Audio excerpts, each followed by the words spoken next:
சுயநீதியைத்தான் பேசுவார்கள். அப்ப அந்த பழைய வஸ்திரம் எதற்கு அடையாளமா இருக்கிறது?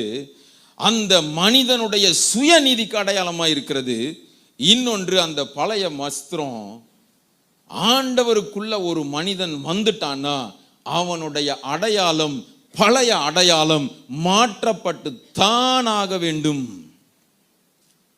உங்க பழைய அடையாளம் மாறலன்னா, உங்களுடைய ஜென்ம சுபாவங்கள் மாறலன்னா, நீங்க ஆண்டவருடைய சபைக்குள்ள இருக்கிறேன்னு நினைச்சுக்கிறலாம், பந்தியில தான் இருக்கிறேன்னு நினைச்சுக்கிறலாம். ஆனால் ஆண்டவர் தருகிற அந்த புதிய வாழ்க்கையின் அனுபவத்தின் மாற்றம் உங்களுக்குள்ளே வந்துதான் ஆக வேண்டும்.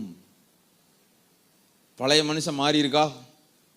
பழையவைகள் எல்லாம் ஒளிந்தன, எல்லாம் புதிதாயின, மாறி இருக்கா? அப்ப அந்த ராஜா வீட்டு கல்யாணத்துக்கு அழைப்பை ஏற்றுக்கொண்டு வந்தது நல்லது. ஏற்கனவே அழைப்பை